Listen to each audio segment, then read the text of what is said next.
శివశక్తి సమారంభాం భాస్కరాచార్య మధ్యమాం అస్మత్ శ్రీనాథ పర్యంతం వందే గురు పరంపరాం. గత పార్ట్ 7లో బండాసురుని ఏ విధంగా బాల సంహరించిందో తెలుసుకున్నాం. బండాసురుని సంహరించిన తరువాత ఆ బండాసుర ప్రేత శవాన్ని బాల ఏం చేస్తుందో ఈ పార్ట్ 8లో తెలుసుకుందాం.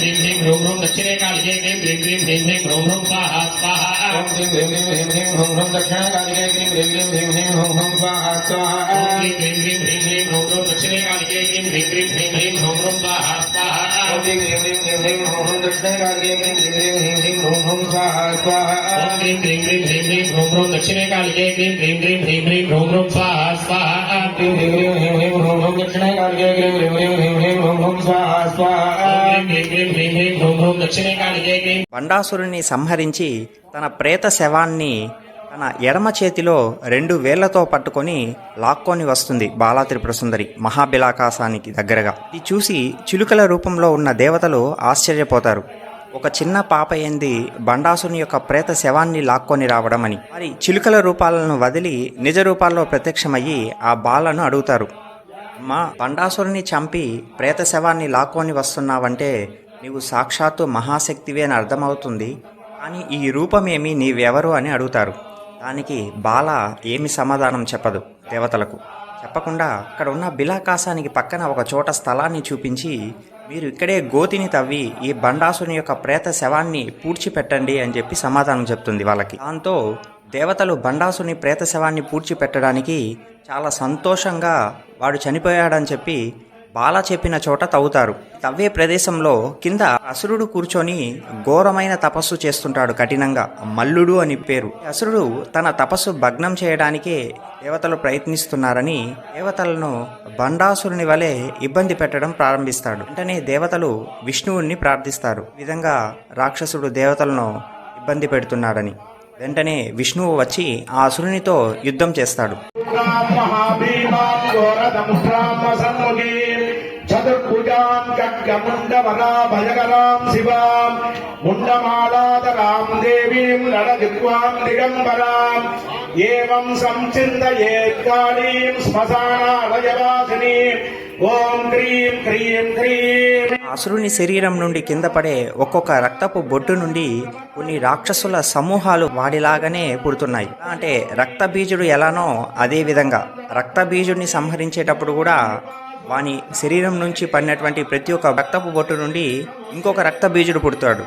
ఇప్పుడు అమ్మవారు ఆసక్తి స్వరూపునిగా భూమి మీద తన నాలుకను పరచి వాడిని తన నాలుక పైన సంహరిస్తుంది. ఇక్కడ కూడా రక్తబీజుడు ఎలానో అలాగే వీడు కూడా భూమిపైన ఎన్ని రక్తపు బొట్లు పడుతుందో అంతమంది రాక్షసులు ఉద్భవిస్తారు. ఇక విష్ణువు కూడా పరమేశ్వరుని ప్రార్థిస్తాడు. అప్పుడు శివుడు ప్రత్యక్షమయ్యి తన జటాజూటం నుంచి 2 జటలను తీసి కింద తడుతాడు. దాని నుండి 2 భూతాలు పుడతాయి, ఒక మగభూతం, ఒక ఆడభూతం. ఇక శివుడు అదృశ్యమవుతాడు. ఈ 2 భూతాలు, మగభూతం, ఆడభూతం, మహావిష్ణువు ఆ అసురునితో యుద్ధం చేస్తుంటే ఆ అసురుని శరీరం నుండి వచ్చేటువంటి రక్తపు బొట్టులను, రక్తాన్ని ఇక్కడికక్కడే తాగడం. దాంతో మహావిష్ణువు ఆ అసురుణ్ణి, ఇక్కడ పుట్టినటువంటి అసుర గణాలను సంహరిస్తాడు. అక్కడితో ఈ అసుర పీడ వదులుతుంది. వెంటనే ఈ ఆడభూతం, మగభూతం మహావిష్ణువుతో యుద్ధం చేయడం మొదలు పెడతారు. మహావిష్ణువుని సంహరించడానికి మహావిష్ణువుకి అర్థం కాదు. విష్ణువు ఆ భూతాలను కింద తోసి వాటిపైన నిలబడతాడు. అయినా మళ్ళీ లేస్తుంది. మళ్ళీ వాటిపైన కూర్చుంటాడు. ఈసారి అయినా మళ్ళీ లేస్తుంది. ఇక 3వసారి వాటిని తోసి వాటిపైన శయన భంగిలో ఆదిశేషుని పైన లాగా శేషతల్పంతో శయనిస్తాడు. దాంతో వాటికి జ్ఞానోదయం అయిపోతుంది. వెంటనే మహావిష్ణువుని శరణు పెడతారు. ఈ మగభూతం, ఆడభూతం తప్పు చేశాము, మమ్మల్ని క్షమించండి అని చెప్పి. దానికి మహావిష్ణువు, మీ తప్పేం లేదు, మీరు అసురుని యొక్క రక్తాన్ని తాగడం వల్ల ఆ అసుర లక్షణాలు మీలో వచ్చి మీరు ఇలా ప్రవర్తించారు. శివుని జటల నుండి పుట్టినటువంటి మీ పైన నేను కూర్చోవడం, నిలబడడం, శయనించడం చేయడం వల్ల నేను కూడా తప్పు చేశాను. ఈ పాపానికి నేను కూడా ప్రాయశ్చిత్తం చేసుకోవాలని చెప్పి అంటాడు. అందరూ పరమేశ్వరుని వేడుకుంటారు వారి వారి పాప ప్రాయశ్చిత్తానికి గాను. అప్పుడు పరమేశ్వరుడు తిరిగి తన జటాజూటం నుంచి జటలను తీసి బిలాకాశానికి వెనుక భాగంలో 5 చోట్ల తడుతాడు. అవి 5 గంగలుగా ఉద్భవిస్తుంది. అదే పంచగంగ. కామాక్షి ఆలయంలో ఉన్న పుష్కరిణి పేరు పంచగంగ. అదే పంచతీర్థం అని చెప్పి పేరు. ప్రతి ఆలయంలో మూర్తి, తీర్థం, వృక్షం అనేది ప్రధానమైనవి. వృక్షం చంపక వృక్షం, మూర్తి కామాక్షి, తీర్థం పంచగంగ. ఈ ఆడభూతం మగభూతం పాప విమోచనం కోసం అనుగ్రహించమని చెప్పి వేడుకుంటాయి పరమేశ్వరుని. అప్పుడు పరమేశ్వరుడు చెప్తాడు భూతాలకు, మీరు ఈ పంచగంగలో పంచతీర్థంలో స్నానం చేయండి, చేసి ఈ పంచతీర్థానికి కాపలాగా ఉండండి అని చెప్పి చెప్తాడు.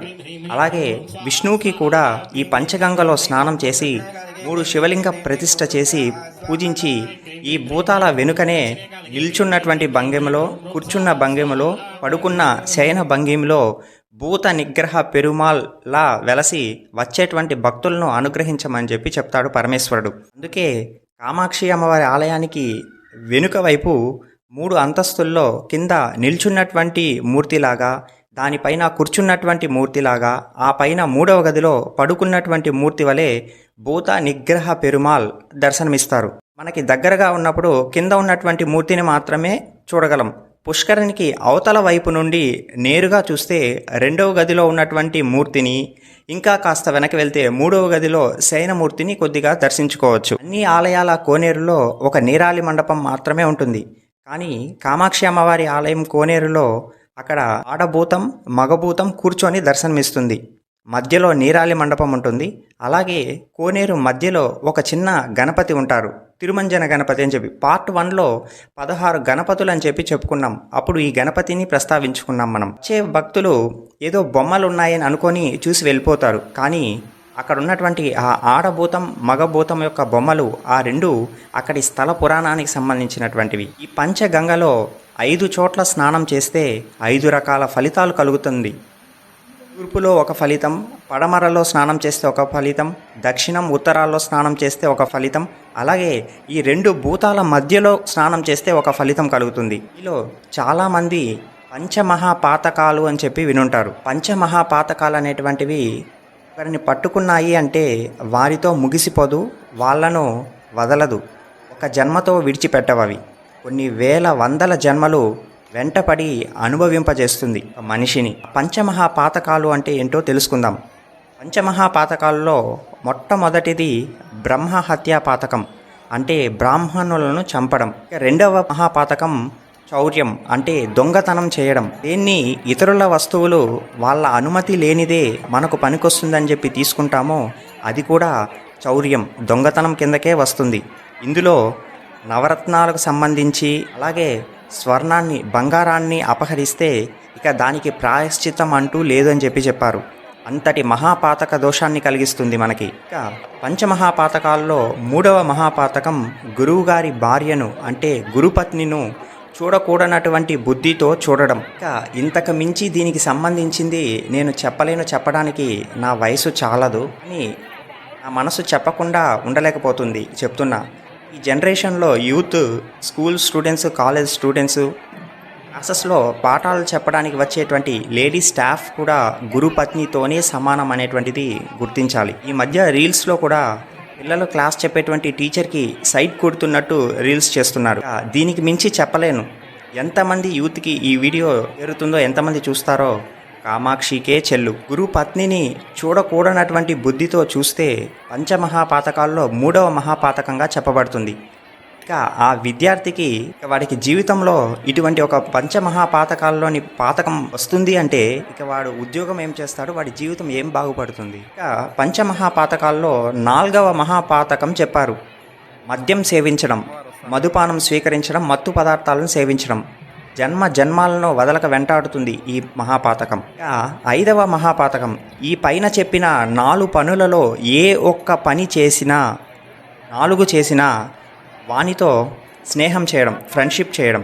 అవతల వ్యక్తి స్త్రీనో పురుషుడో వాళ్ళు చేస్తారు అని తెలిసి కూడా నువ్వు వారితో స్నేహం చేస్తున్నావంటే నువ్వు పంచమహాపాతకాన్ని చేస్తున్నట్లే అని చెప్పారు. అంతటి ఈ 5 పంచమహాపాతకాలను కూడా తీసివేసేటువంటి శక్తి ఈ పంచగంగలో స్నానం చేస్తే కలుగుతుంది అని చెప్పి స్వయంగా పరమేశ్వరుడే చెప్తాడు.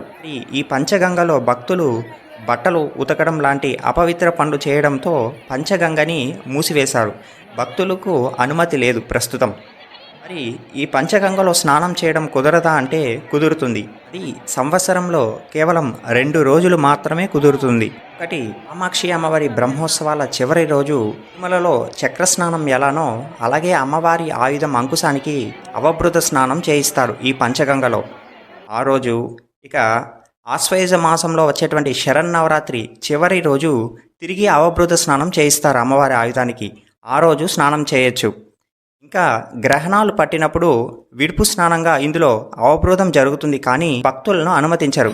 అలాగే సంవత్సరంలో ఈ 2 రోజులు ఉదయం నుండి సాయంత్రం వరకు పంచగంగను తెరిచి ఉంచరు. అవభృతం అయిన వెంటనే పుష్కరిణిలో నుండి కామాక్షి పైకి వచ్చిన వెంటనే మూసివేస్తున్నారు ప్రస్తుతం. స్టార్టింగ్లో పుష్కరిణి ఓపెన్ చేసినప్పుడు కనుక మీరు అక్కడ ఉన్నట్లయితే మీరు లోపలికి వెళ్ళి స్నానం చేయొచ్చు. దీని వెనుక మరొక కారణం కూడా ఉంది. రోజుకి 3 సార్లు అభిషేకం జరుగుతుంది కామాక్షికి. ఉదయం 4:30కి, తిరిగి ఉదయం 10:30కి, తిరిగి సాయంత్రం ప్రదోష వేళ 4:30కి ప్రతి నిత్యం 3 కాలాల్లో అభిషేకం జరుగుతుంది. ఆ అభిషేక జలాలు మొత్తం ఈ పంచగంగలోనే వచ్చి చేరుతుంది. మరి దీని శక్తి ఏంటో ఇప్పటికే మీకు అర్థమై ఉంటుంది. అందుకే దాన్ని మహాపవిత్రంగా, దాని పవిత్రతకు భంగం కలగకూడదనేటువంటి ఉద్దేశంతోనే వెంటనే మూసివేస్తున్నారు. భక్తులను అనుమతించడం లేదు ఈ పంచగంగలోకి.